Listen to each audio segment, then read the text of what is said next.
겨울철 운전자의 시야를 방해할 뿐더러 도로를 빙판으로 만드는 게 있습니다. 찰나의 순간 대형 사고를 유발하는 이것, 바로 눈인데요. 네. 운전 경력이 아무리 오래되고 실력이 아무리 뛰어나다 하더라도 눈 쌓인 도로에서는 속수무책으로 당할 수밖에 없습니다.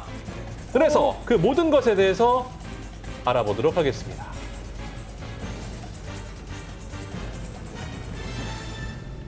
지난 18일 고속도로를 주행하던 차 한 대가 정차 중인 차를 들이받습니다. 그리고 그 뒤를 달리던 차량 또한 곧이어 추돌하고 마는데요. 이렇듯 연이어 부딪힌 차량의 수가 무려 20여 대가 된다고 합니다. 당시에 목격자를 만나봤는데요. 엄청 많이 추돌 사고 발생해가지고 되게 아비견식으로 이제 좀 처참하게 사고 발생이 이제 보이더라고요. 폭격 맞은 것처럼 자동차들이 1차선, 2차선, 3차선 막 다 어지럽혀져 있으니까 10분만 제가 빨리 갔더라도 하면은 저도 아마 그 사고에 휘말렸을 거라고 생각이 드는데. 이 사고로 절반 이상의 차량이 폐차됐습니다. 그리고 수리비 또한 수천만 원에 이르렀는데요. 가장 먼저 소식을 접한 견인차 기사들 당시 상황을 또렷이 기억하고 있었습니다.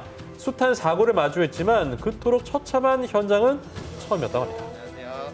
지금 KBS에서인데요. 저희가 처음에 차 부서진 것만 봤을 때는 여긴 분명히 사망사고 났을 거다. 요 차 같은 경우에는 이제 앞에 큰 차가 서 있었고 후미 추돌로 인해서 앞에 추돌을 하면서 튕겨져 나간 차인데 차주분이 다리뼈가 다 부러져서 바지 위로 올라와 있는 상태였고요. 연쇄 추돌로 연이어 가해진 사고 충격. 차량에 탑승한 사람들은 수십 차례 충격을 견뎌야 했습니다. 다행히 사망자는 없었는데요. 하지만 대부분 중상을 피하기 힘들었다고 합니다. 자, 이 사고도 마찬가지였는데요. 눈 쌓인 내리막길을 달리던 제보자. 정차된 차량을 피하려던 찰나 방향을 잃고 이렇게 추돌하고 말았습니다. 눈이 내리며 차도가 빙판길로 변하자 제동이 어려워졌기 때문인데요. 예, 그날의 이야기를 들어봐야겠습니다. 아찔한 사고였죠? 네. 차 한 대가 서 있어가지고 보고 비켜가지고 이렇게 내려가는데 앞에 도로가 막힌 상황에서 못 지나가니까 멈추려다가 이제 미끄러져서 사고가 그러니까 봤는데도 발생했습니다. 미끄러진 눈길 사고다 보니까 이제 사람이 이게 불가항력이 되더라고요. 차나 장비 자체가 마음대로 이렇게 움직여주질 않으니까. 이처럼 각별한 주의가 필요한 겨울철 눈길 사고 그 위험성에 대해서 알아봤습니다. 눈길과 일반 도로에서의 제동거리를 각각 비교해봤는데요. 먼저 일반 도로 보시죠. 주행하던 중 급제동하면 이 정도 8.3m 정도에서 멈춥니다. 네. 반면 눈길에서의 제동거리 쭉 미끄러지더니 40.3m. 일반 도로에 비해서 5배 이상 네. 길어졌습니다. 고속도로에서 앞차의 안전거리 100m 유지하라고 합니다. 눈 내린 날은 어떻게 될까요? 눈이 많이 내려서 50% 이하로 감속해서 지금 시속 50으로 가고 있습니다. 그럼 50m면 될까요? 아닙니다. 50m 갖고 위험해요. 왜? 2배는 3배 미끄러지기 때문에. 따라서 눈이 많이 내렸을 때는 속도는 뚝 떨어뜨리고요. 안전거리는 평소처럼 유지하는 것이 그게 안전합니다. 겨울철 피할 수 없는 눈. 하지만 사고는 피할 수 있습니다. 제동거리 유지 그리고 서행 운전만이 모두를 지킬 수 있다는 점 명심해 주시기 바랍니다. 자, 이번 제보자 신호 대기 중이었는데요. 그런데 좌회전하던 버스가 갑작스럽게 그를 덮쳐버리고 말았습니다. 버스 바퀴에 다리가 부딪힌 제보자였는데요. 당시 충격으로 인해서 한동안 다리에 감각이 없을 정도였다고 합니다. 제보자의 오토바이는 심각하게 파손돼서 500만 원의 수리비가 발생을 했고요. 제보자에게는 더없이 끔찍한 기억으로 남았습니다. 예, 저 정도. 아무 생각도 안 든다고 표현을 해야 되나요? 뭐 흔히 말해서 뭐 사람들이 뭐 귀신을 보거나 위협을 당하면 아무것도 못하고 그냥 몸이 얼어버린다는 그런 표현이 맞는 것 같아요. 제보자의 오토바이는 교차로 안쪽으로 들어가 있었고요. 버스는 유도선을 지켜서 천천히 돌았어야 되는데 유도선을 침범해 오다가 오토바이랑 부딪혔습니다. 이번 사고에 대해서 보험사는 어떻게 얘기하고 있나요? 1차선에서 정차를 했어요. 다만 제가 정제선 앞에 좀 나가서 정차를 한 30초 정도 하고 있었고요. 버스 쪽 보험사는 제가 신호 위반 때문에 사고로 얘기하고 오토바이 정지선 위반, 그것은 빨간불에 정지선에 멈췄어야죠. 그걸 위반했습니다. 그 신호 위반에 대해서는 별도로 범칙금 그리고 벌점은 부과될 수 있습니다. 하지만 이 사고에 대해서는 오토바이가 앞에 나와 있었다 하더라도 버스가 좌회전하면서 유도선을 지키면서 이 A필러에 가려서 안 보일 수 있어요. 그러고서 직접 눈을 돌려서 확인했어야죠. 제보자와 버스 운전자 모두 잘못한 상황인데요. 과실 비율은 어떻게 될까요?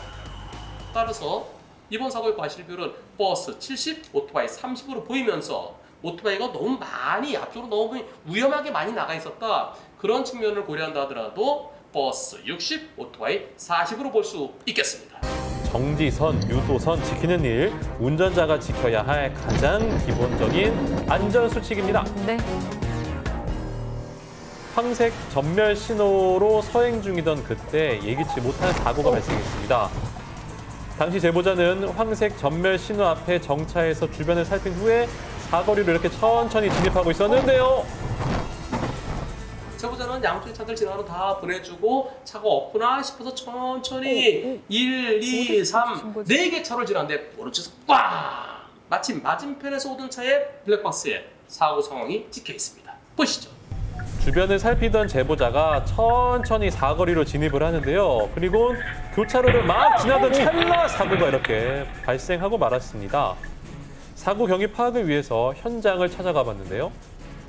2차선에서 추돌한 그런 상황이었습니다. 황색 전멸 사거리에서는 서행할 의무가 있어서 저희 집사람 같은 경우는 서행이 아닌 정차부터 했습니다. 충분히 갈 수 있다는 판단하에 주행하던 중이었고 상대방 측 사거리 300km 앞은 아이들 스쿨존입니다. 30km 미만 도로이기 때문에 어느 누구나 당연히 서행을 하고 천천히 하는 도로에서 너무 빠른 속력으로 왔기 때문에 아마 피하지 못했을 거라고 생각합니다.